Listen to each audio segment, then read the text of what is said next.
The other thing that I kept in my mind is that this thing is temporary. This is only maybe 3 months and some change at the most. And, a year down the road, when I get off of this thing, looking back, this is going to seem like the blink of an eye, even though it sucks right now and I'm half starved and I haven't seen my kids in 2 months. It's going to end. It's going to end fairly soon. And then I'll be back, and we'll pick up and live life as usual. This is the Tom Rowland Podcast. Fascinating stories to amaze, encourage, and inspire you in fishing, fitness, and the outdoors. And we're brought to you by Black Rifle Coffee. I started this podcast as a way to connect with my friends, people that I admire and respect, and you. It has been a learning journey that's made me a better person, a better fisherman, a better father, and a better athlete. I'm so happy that you're on this journey with me, and I'd love to hear from you with show suggestions, guest suggestions, or questions. The best way to get a hold of me is through text. You can text 305-930-7346 for the fastest response, but if you prefer to email, you can send that to podcast@saltwaterexperience.com. That's a dedicated email address just for the show. If you like this show, you can show your support by posting about it on social media and tagging me. Text the link to a couple of friends that may also enjoy it, and subscribe and leave a 5-star review if you feel like I've earned it. The website is tomrowlandpodcast.com, and that is where everything lives. All past shows, you can go and listen to any show. You can look up all the different shows that we've done, both the How To Tuesdays, the full links, and the physical Fridays. They all live on tomrowlandpodcast.com. And the social media is Tom_Rowland, ROWLAND, on Instagram, or you can go to our big account, Saltwater_Experience. I hope to hear from you soon. So now, let's get on to today's show. Hey, my name is Clay Hayes, and you're listening to the Tom Rowland Podcast. All right, Clay, how are you, man? I'm doing excellent. Hunting season is just around the corner, and we're getting ready, all geared up and ready to go. I know. I'm on the same program. I have inherited the elk bug from my son, and shooting my bow and getting ready, and everything is in preparation for that elk season. Is that your main fall season, or I'm sure you hunt all kinds of stuff, but yeah, I mean, we do a little bit of everything, but my whole year kind of revolves around September, that September archery hunt. Yeah. I mean, that's just such a huge part of what we do.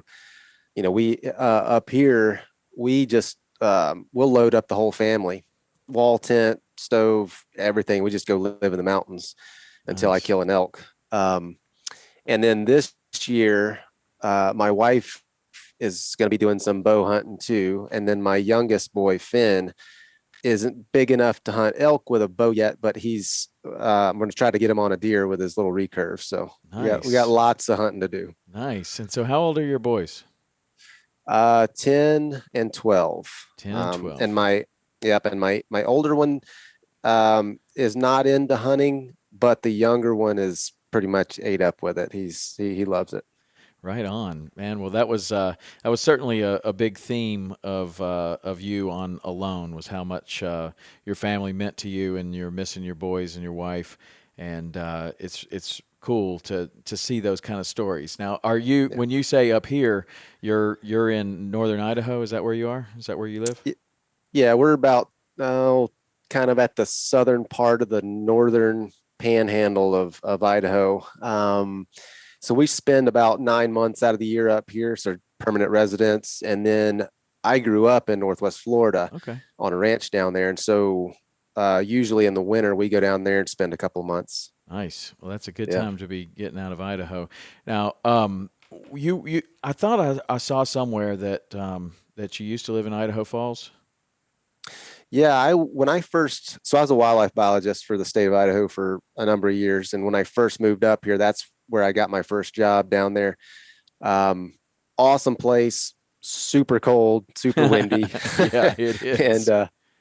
we eventually, after a couple of years down there, we moved up to, we're about an hour out of Lewiston, which is Yeah. kind of up in that northern part. Yeah, I started my guide career on the South Fork of the Snake River, right there. A lot Oh of yeah, Idaho Falls wonderful. people would come over from there, but Swan Valley and all that. Just love that Yeah, area. It's so nice. fantastic. I used to fish the South Fork all the time. I lived in, so you got to be familiar with Tex Creek, WMA, Oh Wildlife yeah, yeah, Management right. Area. Yeah. So I managed that wildlife management area. And so I lived right there by Ryrie Reservoir. Okay. And I would go fish the South Fork like all the time. Yeah.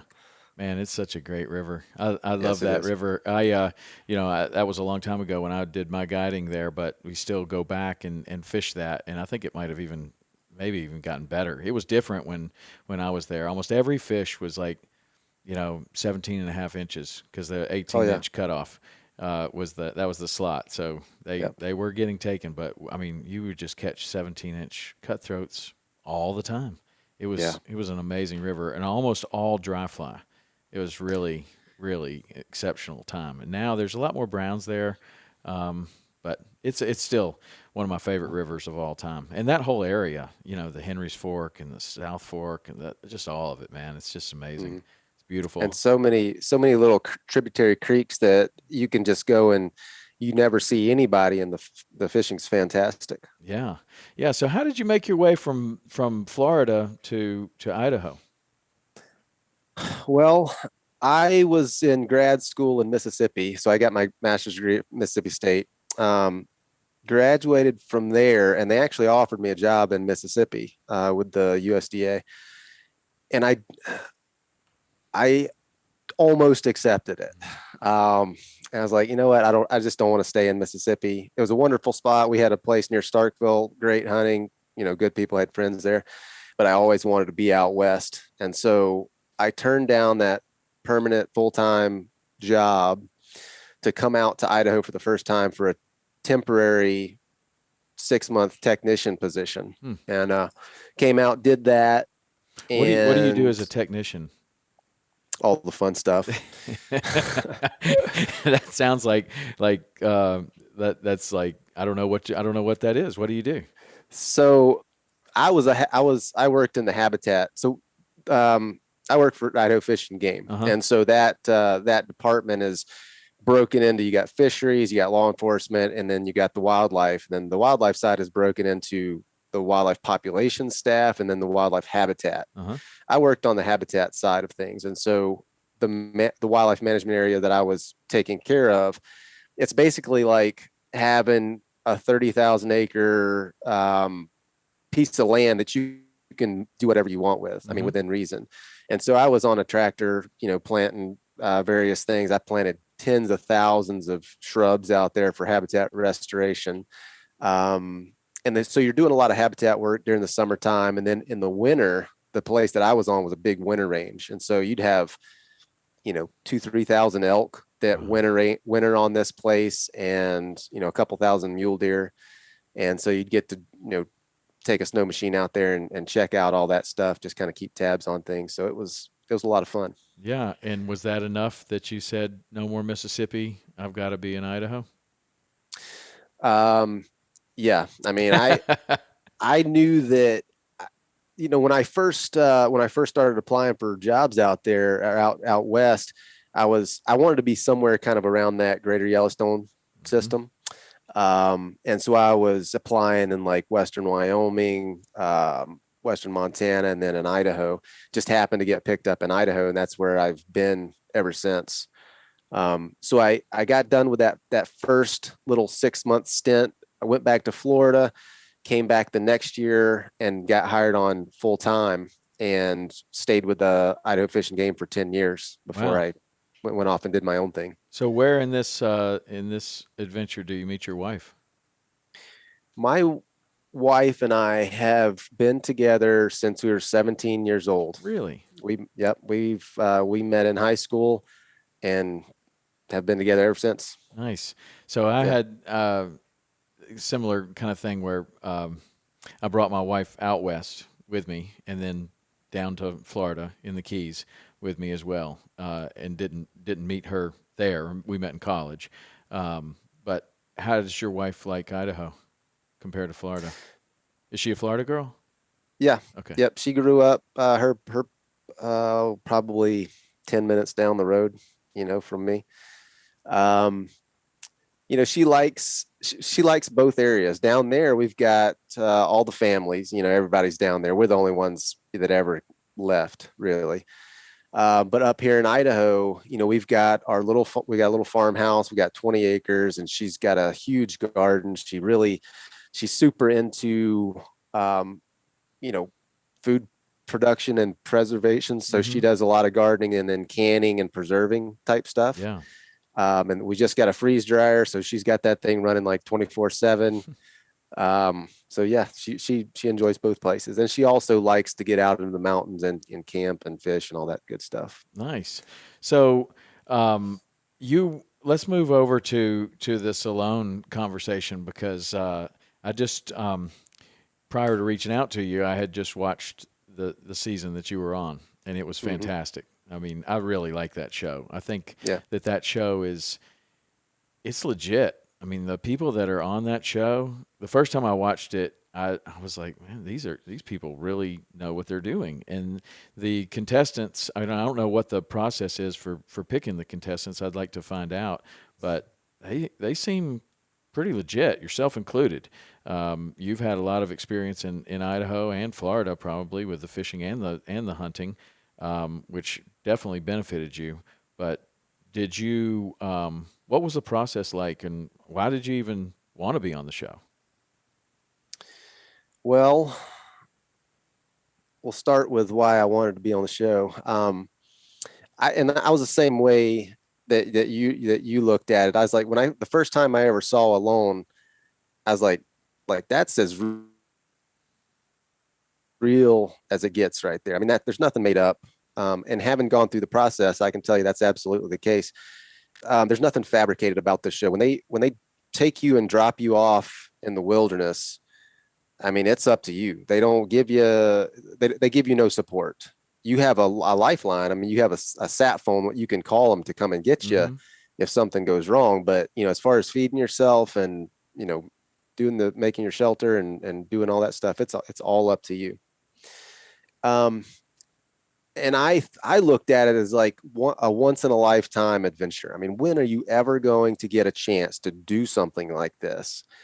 Um, and I mean, there was no way I was going to pass that up. Um, Now, as far as the selection goes, we had there's I don't know how many applicants there are for this thing in a year, 30, 40,000, Mm-hmm. something like that. Yeah. Last I looked. And so someone had actually recommended me. And so one of the casting agents got in contact with me, and we went through multiple rounds of selection. So I don't know how many people they start off with, but you end up with like that for us, ours was during COVID, so we couldn't go to like an actual gathering place where they would Okay. evaluate your skills, and so we had to do it all remotely. So they started off with like 24 people at that remote like skills assessment type thing. Went through that, went through a number of interviews, and then they ended up with 12 people.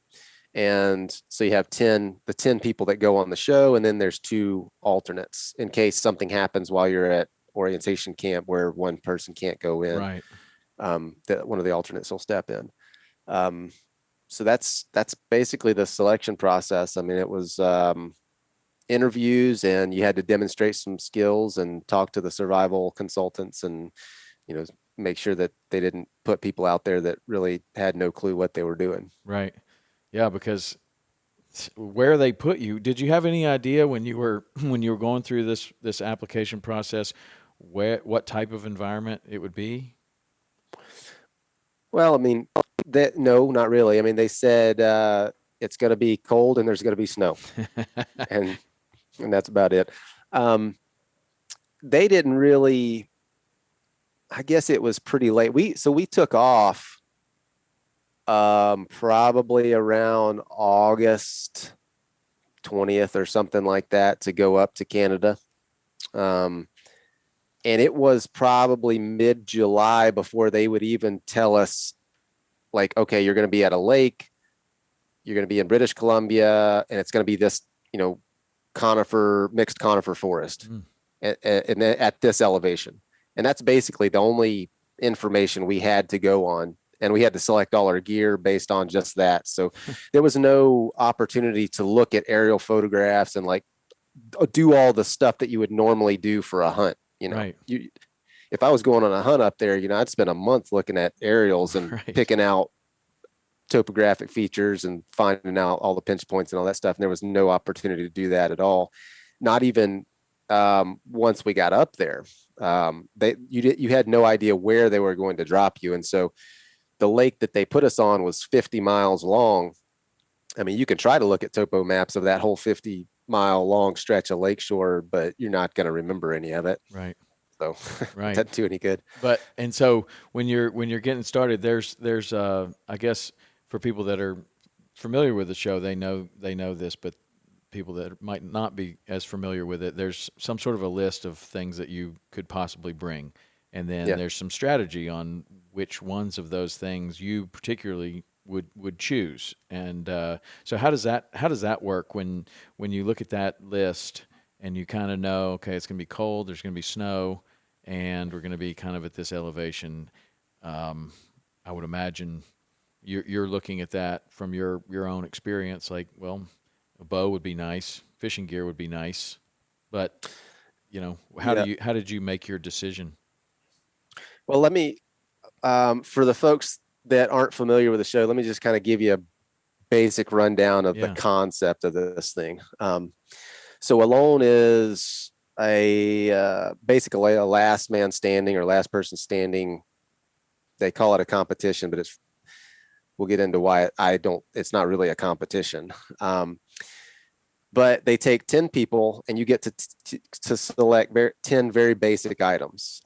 Things like a pot or a ferro rod for starting fires, saw, axe, a bow and arrow is one item, sleeping bag, just very basic things like that. So you can't take a firearm, can't take a compound bow, can't take any modern traps or anything like that. So you select your 10 items, and then they take these 10 people out into the wilderness, drop you off with a case full of camera gear, and last person out there wins $500,000. And like I said before, you do have a sat phone. So if you want to tap out, if you want to call them and say, hey, I'm done, come and get me, you can do that.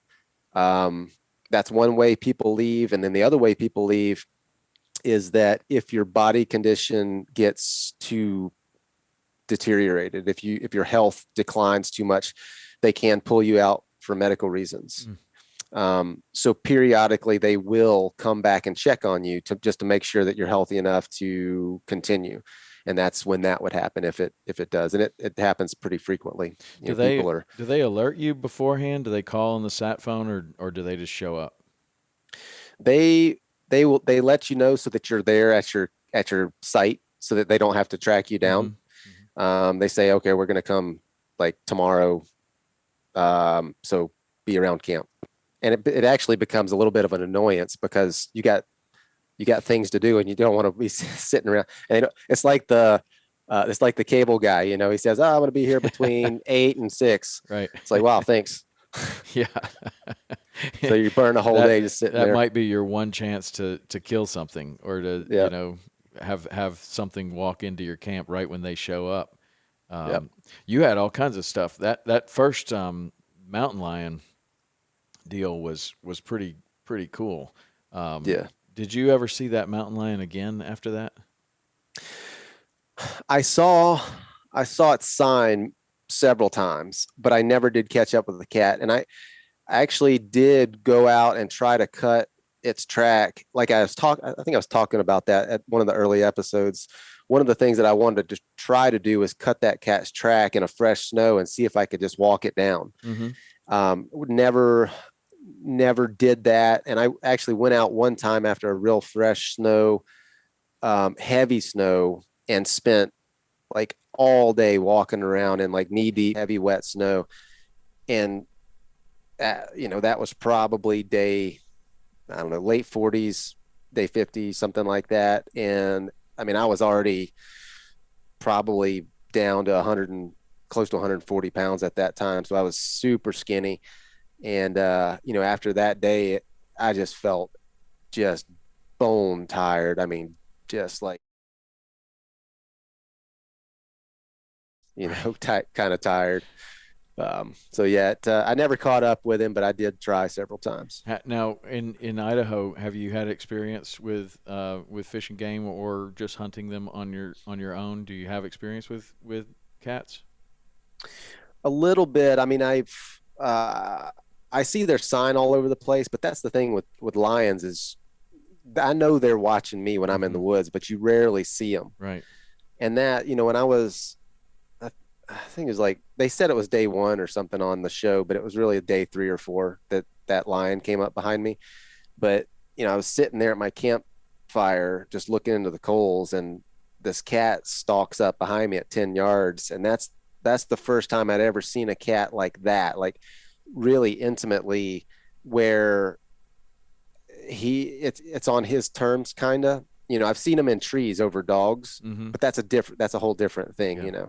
It was super cool to have that cat come up, just like so close, and be on ground level with him, staring at each other. Wow. That's awesome, man. That and that would turn into food in that situation, right? Yeah, if I had my bow was so I was probably 20 yards from where I had a tarp shelter strung up, and that's where my bow was. Um, Man, if I'd have had it, I probably could have got an arrow in that cat. Man, But that would have been hindsight, good. So you, if you had gotten that, like that would have definitely been good. You were successful with the fishing, and you were yep. successful with the hunting.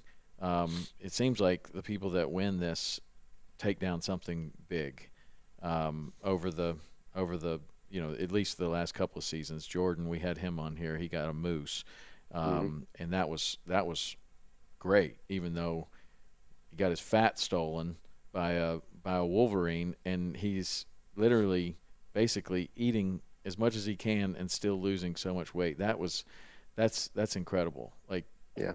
how lean wild game is, and when you're in that situation and that's all you're eating, you're still just losing like a pound a day. It's incredible.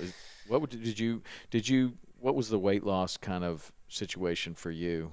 Like, were you losing more than you thought, or faster, or No, it was about what I expected. And that's when you're in a situation like that, you can pretty much expect, if you're already fairly lean guy, you can expect to lose about a pound a day. I mean, if you're a really big guy, pound and a half, something like that mm, is pretty normal. So right now I don't know, 153, something like that. And before I went in, when I first got contacted, I started trying to gain weight, and it's not easy for me to gain weight. I mean, it's very difficult. And so um, I don't know when they first contacted me, April, May, June, July, August, and then they finally launched us on September. So for that whole time, I was eating like so much that I was never not uncomfortably stuffed. And I gained 20 pounds or so, yeah, a little over 20 pounds. So I went in at about 180 pounds. By week 3, I was already back down to about a 160, and the lowest I ever got was about 140. wow, And I actually gained a couple of pounds before I came out. I think I came out around 142 or something like that. Um, but I mean, you're talking about being lean. I mean, you think of a wolf or a lion. I mean, they're lean animals, and that they're eating meat. And you're basically top shelf predator at that time when you're out there. I mean, mm, you're running on the same stuff that a wolf runs on. So yeah, wow, you're going to be lean, and that's the thing is, like, right now I'm 152, but if I were living in the woods, I wouldn't be 152. I'd probably be, if I was living in the woods and doing really well, I'd probably be 145. mm, You know, yeah. yeah. And when you were getting the fish and the fat that you were getting from the fish, could you? I mean, when you're living that lean and you're if you haven't had electrolytes in a long time and you drink a Gatorade or something, you feel it like, oh my God, that's amazing. Like when you would get like a fish or something, could you just feel this surge of energy coming from the fat and everything that you're getting from that? Yeah, definitely. I mean, I think it was I think I ended up shooting a grouse on like day 2 or something, and then made a fishing rod on day 5-ish, something like that. Ended up catching some fish, and then so the fish that I caught, I filleted out. I smoked the fillets, and then so that for that first meal, I just took the backbones and the heads, threw them in my pot, and just stewed them down until they like melted. Mm-hmm. And that like there's so much fat in a fish's head, those trout. Mm-hmm. Um, and that stuff is just absolutely fantastic. But yeah, I mean, when you're depleted like that, you can definitely feel it. So let's talk about the fishing rod that you made. You made a pretty good fishing rod. It looked like you were able to cast pretty far. So what could you bring in terms of fishing gear? Did you have to make a lure? Like what were you catching these fish on? What was the fishing like up there? Yeah, so if you choose fishing gear as one of your 10 items, what you get is 300 yards of monofilament and 25 hooks. And for our season, there's different. You have to follow the regs when you're up there. It's Mm-hmm. just not. It's not like a open buffet. So for our one of the regs that we had to follow is we had to have barbless hooks, which really Mm. sucked. And Nice. so You're that's fishing one for of the survival with barbless hooks. exactly. And so that's one of the reasons that I really wanted to build a rod, because I knew that it was going to be important to keep pressure on that fish. It's hard to do that with a hand reel. Right.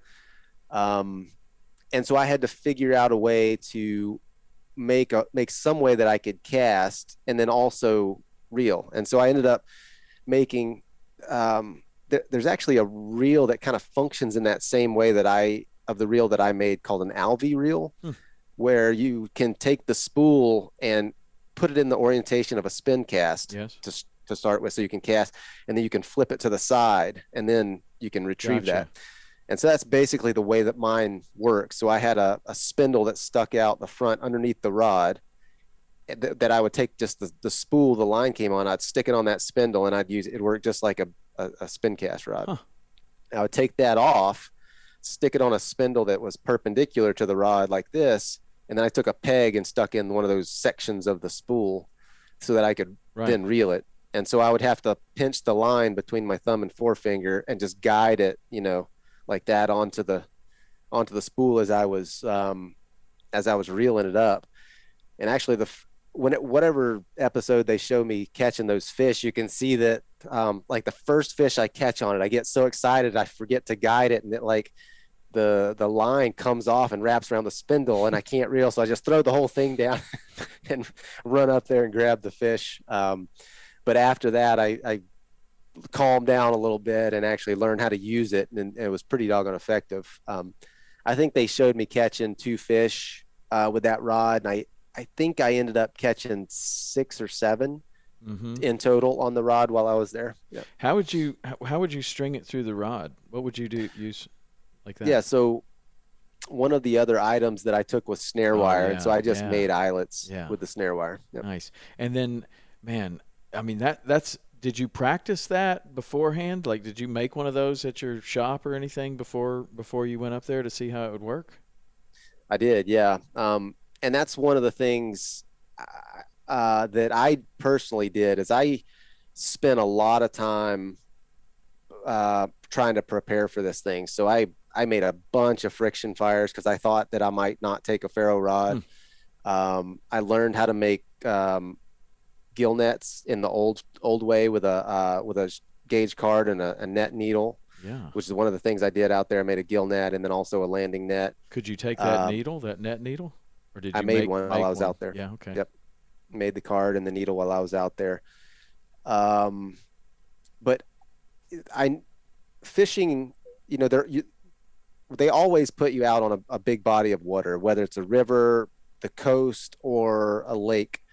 And so from early on, I knew that fishing was going to be an important part of, my strategy, because I don't have the body type to go out there and starve. I can't gain enough weight to do that and be the last one. And so when you were talking about selecting the items before, I wanted every possible way to feed myself. And so I took fishing stuff, I took my bow and arrow, and I took snare wire. Those are the three primary ways that you can feed yourself out there. And I took every single one of them. Now, had you not taken the ferro rod, what would you have substituted? Like, it seems like that you kind of thought about maybe not taking it. I might have thought, I actually did think very seriously about taking a block of salt, Himalayan pink salt, just for electrolytes. Yeah. Primarily for electrolytes, and then also food preservation, which I didn't have a problem with the food preservation, but the salt would have been super nice out there. Yeah, that was one of the items. How big a block would they have let you take? I can't remember. It was either 2 pounds or 5 pounds. Wow. A block of salt. Yep. Yeah. And I actually took one. I took a block of pink Himalayan salt up there with me to BC, and just ended up taking something else. I think I ended up. I took several things up there that I didn't end up actually taking into the woods. I took a tarp because I had considered making a boat while I was out there. And I'm glad in hindsight, I'm glad I didn't do that, because my section of the lake was so windy that there would have been a very small handful of days when I could have used it. I mean, it was super windy and wavy on my site. It seems risky too, man, because that lake is like, I don't know, it kept putting it up there that it was 2,000 feet deep in places, and you could see, like, when they would do the aerial photos, it looked like there was a pretty significant drop off if you got off. I mean, but if you were even to go down in 3 feet of water, and when it's really cold, like, that could be bad. You think about it. Well, if you just got the truck right there, it's no big deal. But you're out there, you got nothing. I mean, yeah. And then the other thing is, like, being on the water, it takes a lot of energy just to be on the water. You're constantly making adjustments for the waves. Your body is constantly working. You're never at rest when you're on the water, truly like you can be on land. Right. And so it just, over time, it'll just kind of wear you down a little bit. But at the same time, I mean, it could be, if you can get the fishing figured out a little bit farther offshore, might make the difference. So, yeah. If I were to go somewhere like Vancouver Island, I would definitely make a boat there, because fishing is such a huge part of, they've done several seasons on that island. It's such a big part of people's success. There's basically no hunting there. I mean, they can't hunt much at all because of the regulations. Yeah, I mean, there's black bears there, but for some reasons I don't know, they weren't able to hunt them. Right. So, yeah. What about the bears where you were? I mean, that was a big part of the story. The grizzly bears everywhere, and it did seem like that was real and not just being played up. I mean, lots of people were seeing them. What was your experience with the bears? That was very real. There were grizzlies everywhere. When I first got there, I actually walked up the trail to the spot where I would eventually make my camp, and there's a big lodgepole pine that had claw marks running down it. There's grizzly hair stuck in it, so it's like this looks like a great campsite. But there were bears there were bear trails all over my site, old bear scat all over the place, and I had several very close encounters with grizzlies. The first one, I was actually, there's a place that I picked berries, probably half mile from my campsite, and I was out there picking berries, and I had a grizzly walk probably not much more than about 5 yards from me. Whoa. And so that was the first one, and as soon as it saw me, it took off. It was a young boar, but I didn't, when it was coming, I knew it was a bear because I could hear it breathing, like, it's like, holy shit. And so I got my bear spray out, got ready. And I had the wind on this bear, but the bear spray has these safety clips on them. And when Yeah. you pull that safety clip off, it makes like a clicking, like a brrr. Yep. And when I clicked that safety off, the bear heard me and turned and looked at me. And that's what alerted it. But if I had done that more quietly, I think that bear would have walked right by and never even knew I was there. Wow. Wow. Um, That is always a weird thing when you're hiking, around is like, do you make noise? Do you not make noise? Because I've seen it play out both ways, just like you're talking about. One time I was on Jenny Lake, right in the Grand Teton, and we were in my drift boat. We put it in on the lake, and we were just fishing. And there's a very popular trail there that goes to Hidden Falls. And I was with my dad, and we looked up, and there's this black bear coming down this scree slope, coming down, and we see people walking on the trail, and there's this collision course, like they're it's going to happen right at the same time. And my dad's like, should we say something? I'm like, I don't know, because I'm afraid that if we alert these people, they're going to freak out, and then maybe the bear freaks out. So I was just like, just let's just see what happens here. And the bear comes down, and it gets on the trail, and it walks a couple feet, and then it hears the people, and it jumps up and gets behind like just a rock big enough, and they walk right in front of it, and it comes down on the trail, and then here comes some more people, and it jumps up and gets right behind, and we're having this view from the water. It can't tell what we are, we're in a boat out there, but that's a situation where it just played out just nicely, and probably happens more than that there's a cat or a bear or something that just kind of knows you're there, just gets far enough off the trail that you don't see it. You walk right by, it keeps going. It doesn't want anything to do with you. But then there's the making the noise and alerting, when do you, I don't know. I would imagine the worst thing that could happen, would be to get in between the cubs, and the mom would be the worst thing that could happen. But like in the situation that you're talking about, like all of a sudden you decide, I'm not going to pull the safety off of this bear spray, and it gets within 2 yards of you and looks over and sees you and never smells you. I mean, I would imagine that that's like seriously bad. Like all of a sudden it just reacts. Yeah. I don't know how it would react. Well, I mean, the bear, that particular bear, it was young boar. I mean, he had no reason to, have any interest in me at all. If it had been, like you said, a sow with cubs, that could potentially have been a very, very different interaction. Mm-hmm. I mean, when they get a sow with cubs, I mean, their first instinct is to protect those cubs. And when something surprises them like that, protection means neutralizing whatever potential threat is there. Death. Either that, so that's one very dangerous situation, and the other one is stumbling upon a bear that's guarding a kill, or on any food source, basically. And so those are the only two situations that I was really very cautious of out there. And I ended up killing a deer eventually, and one of the things that's one of the kill site where that gut pile was I avoided that. I didn't want to go back there and run up on a grizzly, which was absolutely would have been there. I mean, there were so many bears in the area.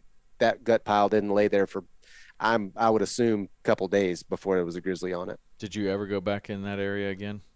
I went back because I ended up leaving my broadhead out there, my arrow, and I went back like, I don't know, a month and a half later. Give it a month. Yeah. That's awesome.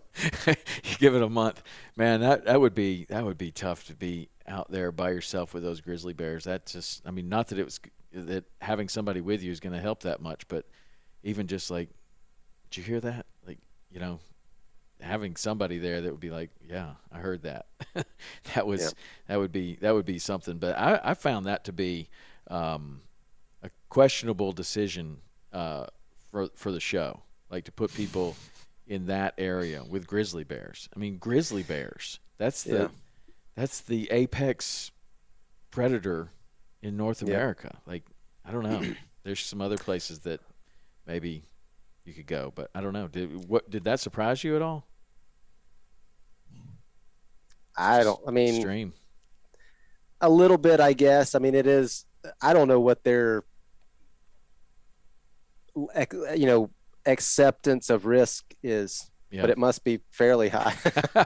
Well, I mean, people almost starve to death every season, so you know. Yeah, I mean, but I mean, they do have. So when they come back for the med checks, a doctor comes and they do all your vitals, and they Hmm. keep tabs on your blood pressure and all that stuff. And so I feel like they keep pretty good tabs on you from a health standpoint. But like you said, I mean, you're out there on your own. You do have a sat phone, but they're hours away from you. And sometimes if you get weather that rolls in, like they just can't get there. Hmm. Like um, so you may call and maybe 3 days later they'll come and Wow. see what see if you're all right. Yeah, you'd probably be Um, feeling a little bit better by then. You know, oh yeah, he's like, you know what? Forget it. I'm could good. could you say that, or once you call, it's over?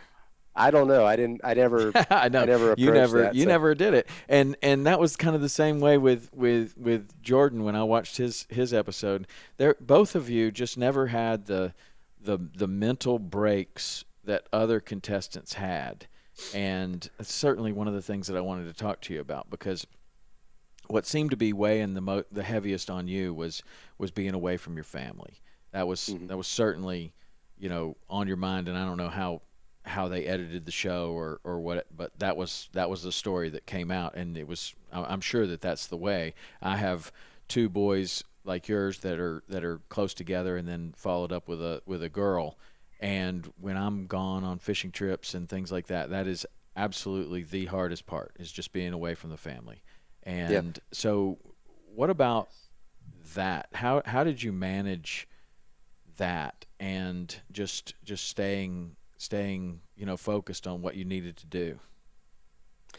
Well, so before I left, I talked with both of my boys and basically told them that I needed their help because I needed to know that everything was going to be okay at the home at our home, because Yeah. we once you get out there, there's no contact at all. I mean, I didn't talk to my wife or boys for 2.5 months. No, I mean, and they won't tell you when they come out to do those med checks. They don't tell you. They give you zero information. And so, in order to go through that, I needed to know that they would not make it hard on their mom, that they would try to make it as easy on her as possible. Because, I mean, if you got two boys, you know how hard they can Oh be on yeah. their mama. And so I talked to them both individually. And while I was away, I mean, talking to Liz, she I mean, they really stepped up and started pulling their weight. They helped keep the house clean. They helped cook dinner. They helped with all these things. But I was, before I went, I was really like, I made sure that they knew that I needed that from them. Um, and so I was, when I went out there, Liz is incredible. I mean, I knew that she could handle everything on her own. I knew that the boys, or I felt like the boys would really help out. And so I didn't really worry about that so much while I was out there. And that was a huge help for me. And then the other thing that I kept in my mind is that this thing is temporary. This is only maybe 3 months and some change at the most. And, you know, a year down the road, when I get off of this thing, looking back, this is going to seem like the blink of an eye, even though it sucks right now and I'm half starved and I haven't seen my kids in 2 months. It's going to end. It's going to end fairly soon. And then I'll be back, and we'll pick up and live life as usual. That's awesome. So, um, did you have a family meeting as well as talking to them individually, to kind of everybody was on the same page that there was going to be no communication, and that this Yeah. is what you were doing, and everybody understood the potential benefits to the family, and why you were doing this? Like, you went through all of that? Yeah, I mean, everybody knew what to expect. And Liz and I talked about, like, she had she had the number for the producers. So if something happened, if she had an emergency, something happened here, she could call and let them know, and they would inform me, and then I could make the decision on whether to come out or not. And so we talked about like, okay, when do you call? What is it that, and it's like, well, I mean, if I can't, if by being here, if there's anything I can do to help the situation, yes, absolutely call. If there's nothing I can do, what good is it going to do, to call? And so that's where we left it. And she never called. I mean, she went through some pretty hard stuff here on her own and never called me. So Wow. she's a strong gal. She sounds like a strong girl. She so and then when you get back, you learn about the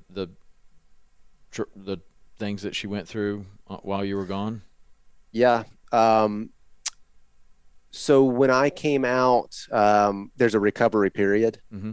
So they don't just pull you out of the woods and send you home. You gotta you have to go through a period where they have a nutritionist and they try to get you healthy again. If your body condition is too bad, you talk to a shrink, make sure you didn't go crazy out there.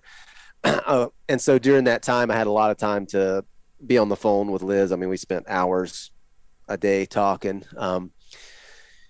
And she, like the hardest thing that she had to go through while I was gone, I think it was on launch day, actually, the day that they put us in the field. She goes to the doctor on to get a routine scan, and they end up finding uh, what they thought was ovarian cancer. Oh, wow. And the thing, was, it wouldn't have been so bad, but she used to work at this hospital, and so she knew everybody there in the imaging department. And so she ends up convincing them to just give her the report with no doctor there.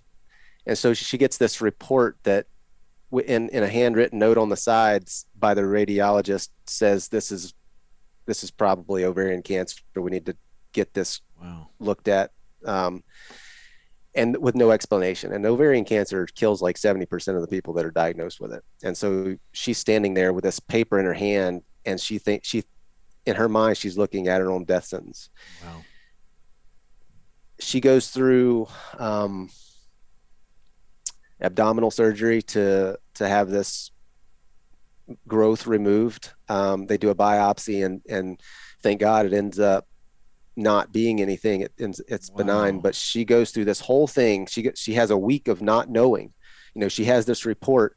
She has a week before her surgery, and then another couple days before they get the results. So there's a week or 10 days of her not knowing what is going on, and she never calls me. She never calls because she knew that this was something that was important to me.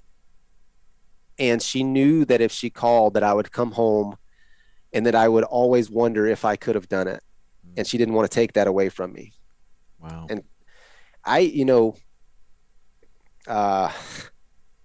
that's not what I meant when I said, if I can't do something about it, don't call. Of course, right. I would have had her call me. If I'd have known that was going on, I'd have come home in a second.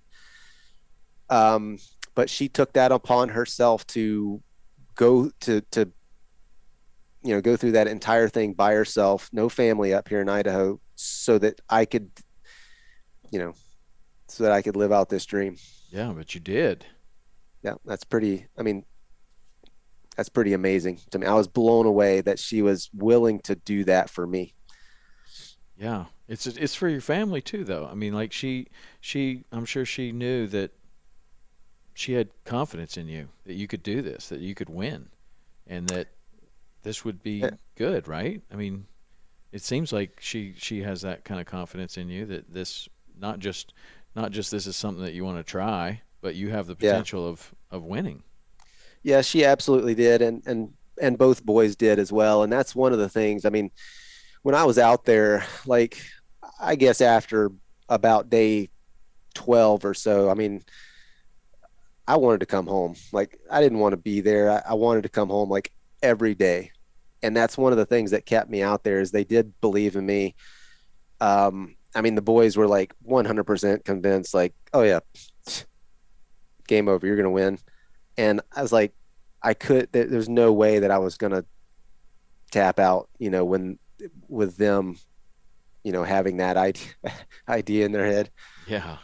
Wow. So you end up making it 74 days. Is that the number that Yep. you made it? Yep. And you could have gone longer. I mean, you seem like you were just hitting your stride at that point.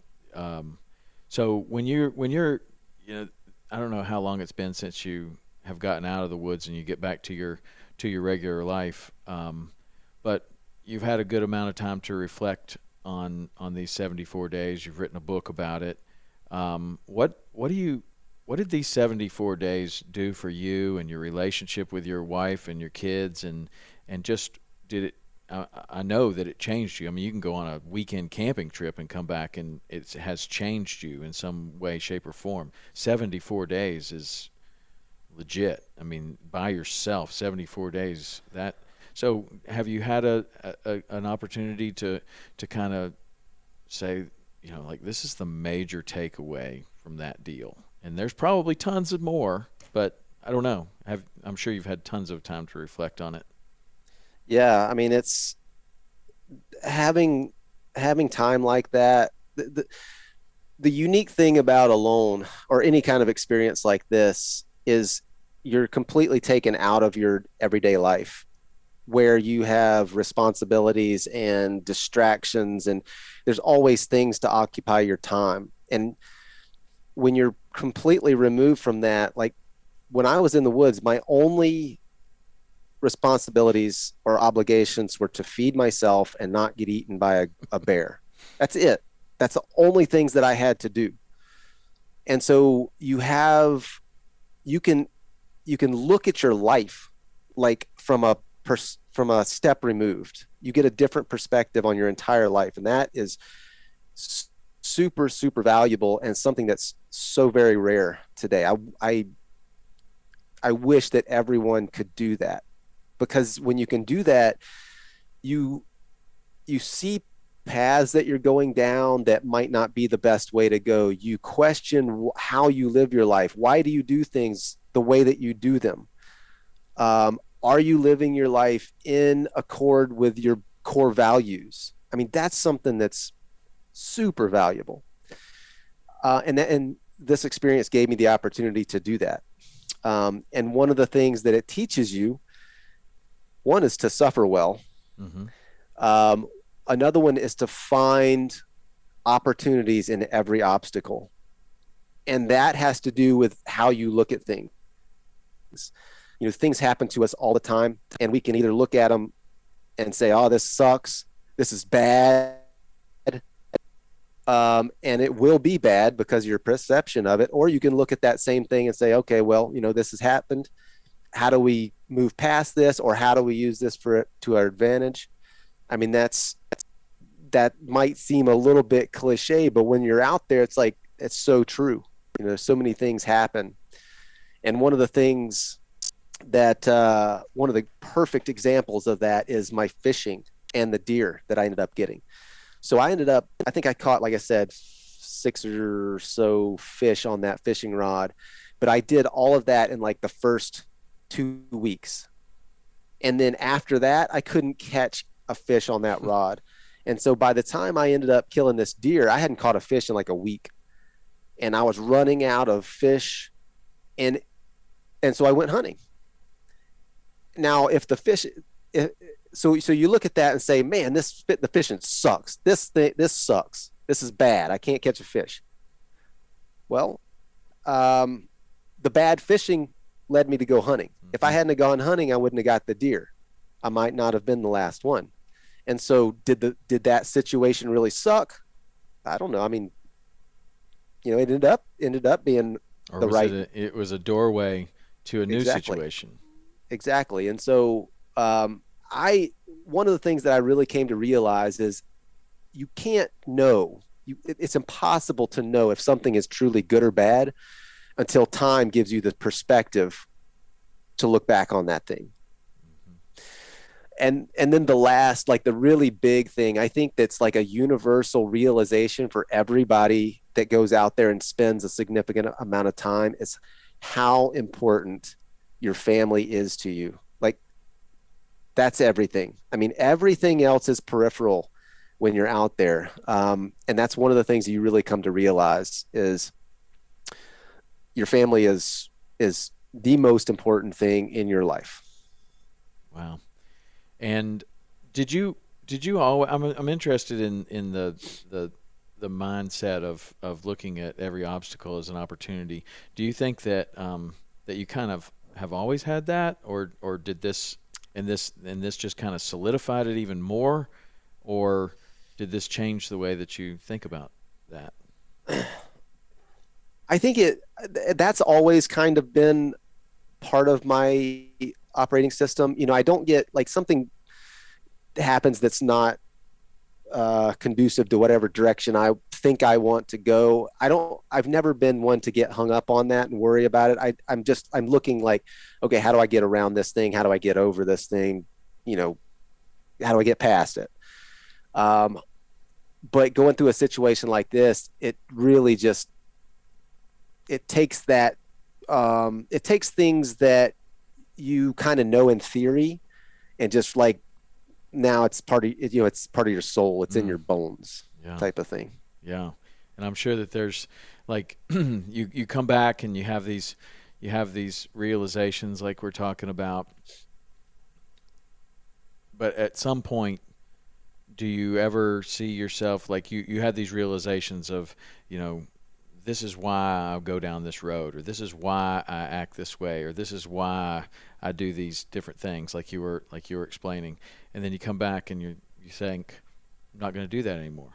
But then you get back into the real world, and there's a little bit of social media, there's a little bit of other things. Do you find yourself slipping back into those habits and catching yourself and saying, no, this is the lesson I learned out there. Why am I doing this? Yes. Yeah, absolutely. You do. And it's something I have to constantly remind myself. It's one of the things that I wrote about in my book. It's like, it's amazing. I think it's in the postscript. It's amazing how you're out there and you're like, this is it. Like, this is my core being now. And then you get back into the real world and you can start to lose that stuff. And so I do have to, I got to remind myself of these things every single day, but I do now. I do remind myself of those things. And it, those lessons that I learned there, they're part of who I am now. Yeah. Do you think like so many people will go on, a camping trip or get out into the woods and have like a very small degree of what you went through, right? They'll just get back to nature. I find myself doing it. You go on an elk hunting trip, you go on a deer hunting trip, you go on a fishing trip. Everything is just so cool. Like everything's great. And you're thinking, okay, well, these are the most important things. And then you go back into your life and you kind of find yourself slipping. And then it's, it's time for a reset, man. I got to get back out there. I got to do that again. And there is that reset. There is that full-on reset to where if you haven't been out in the woods for a while and then you get back out there and you're like, yeah, this is it. Why do I not come out here more? And it's, well, because I got a family and a job and all these other things. And these are the things that I love to do. But you got to hit that reset all the time. And it seems like with you on an extreme end of this, of having 74 days out there, and even you're saying, yeah, man, you get back and you got to remind yourself, you got to hit that reset button, you got to get back out there. And is that what you're doing with your family now, and taking your boys out there and your wife, and when you pack the wall tent up and go elk hunting for the month of September, is it like you're doing that for your family and for a reset of your own? Well, I think for me, it's the reset is more of just like I'll catch myself doing things and I'll say, you know what, that's not the direction I want to go. Right back here. That's where I need to be. But as far as getting back into the woods, like, yeah, I mean, that for my whole family, I think that's really important. I mean, I just got back from a backpacking trip with the boys, took them into one of the alpine lakes up here Nice. in North Idaho, and went and got bit by bugs and caught a bunch of cutthroat trout. So it was a lot of fun. Um, but it's, yeah, I'm, I feel very, very fortunate because that's what I do for a living. And that's just what we can do all the time. Being in the woods is just a normal thing for us. Hmm. How do you make your living now after this win? And you mentioned that you went off and did your own thing from Idaho Fish and Game. What do you do for a living? So in the fall of 2017, so let me back up. I started a YouTube channel in probably 2008 ish. Hmm. Started making videos showing people how to make self bows or wooden bows, and just kind of kept doing that stuff, and did it because um, I liked I liked the subject matter that I was teaching. I like teaching people, and I like making videos. Never in a million years would have thought that would have ever led to anything. I was just doing it because I like to do it. Hmm. Um, and started making a little bit of money, like doing some freelance videography and video production. I did a series of educational videos for a group called Backcountry Hunters and Anglers, and different things like that. Started selling some things on the website, and eventually by 2017 or so, I was actually making a fair bit of income, and it got to the point where I was like, I can't progress any farther here and work a full-time job at the same time. And so it was, I had to make a decision. And just my personality, like I enjoyed working for Fish and Game, got to do some super cool stuff, but just my personality, I never would have been fulfilled working for someone else. I felt like I needed to build something for myself. And so I made the decision to leave Fish and Game, go do the YouTube thing full time. And I was also teaching bow building classes, writing magazine articles, publishing. I got a couple of books that I've done, and it's was super risky but at the same time, I mean, potential for huge rewards, and it's worked out fantastic. I mean, my freedom for me is top. Like I value that and my family above all other things. And so if I have to take a huge pay cut and be free, I'm fine. Take it. I don't want the money. I want to be free. I want to be free to do what I want to do when I want to do it. I don't want to have to be on a schedule or any of that stuff. And that's what we did. And I was doing that. We were actually doing pretty doggone well before Alone ever even came on the radar. And but the YouTube stuff actually ended up leading to Alone. And so, because that's how the person that recommended me knew about me. Ended up being the last one out there, walked away with $500,000 and was able to pay off the house and start the kids some college funds. Liz blew up her car while I was out in the woods, so we had to buy her a new car.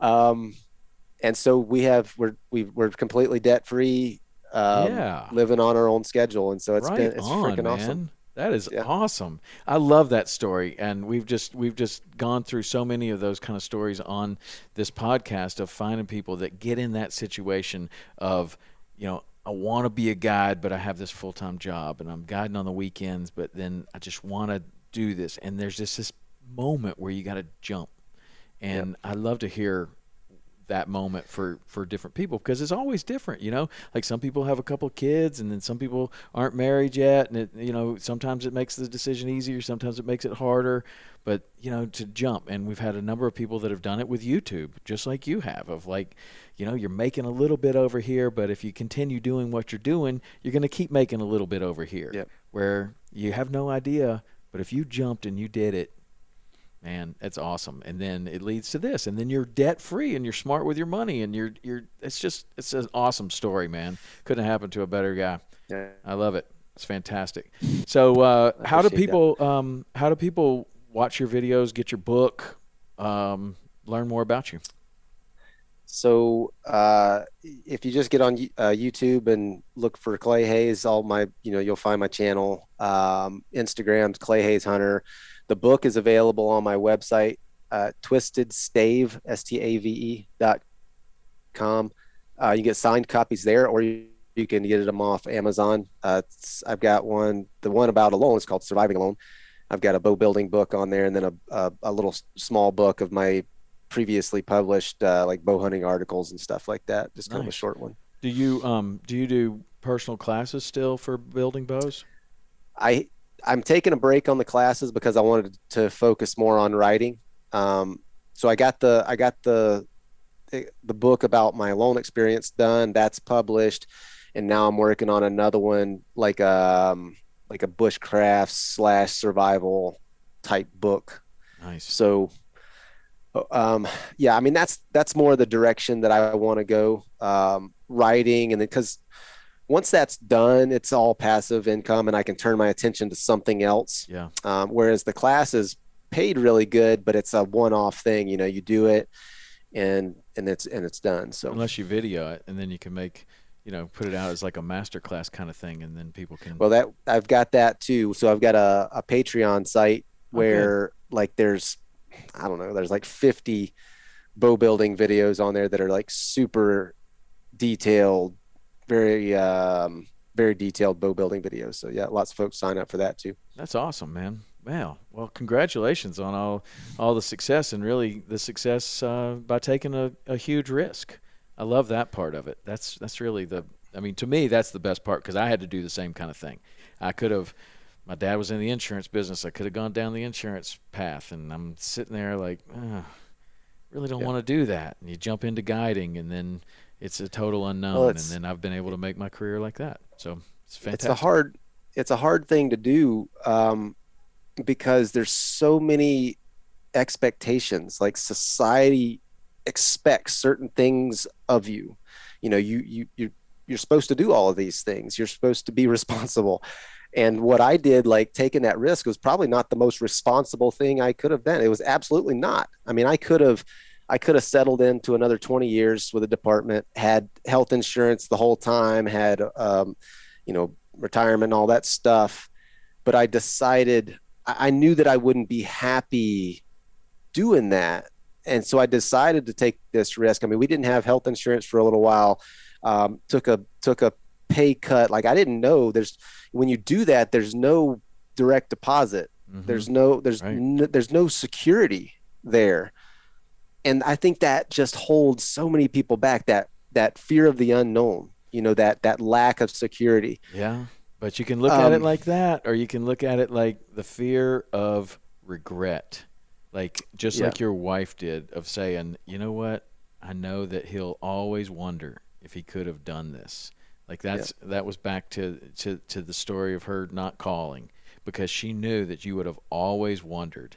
And if you had not had made that jump to the YouTube and to the writing and to this other way more risky thing, and settled in you'd have just been living quiet desperation and just wondering, like, what would yep, have happened if I could have done that.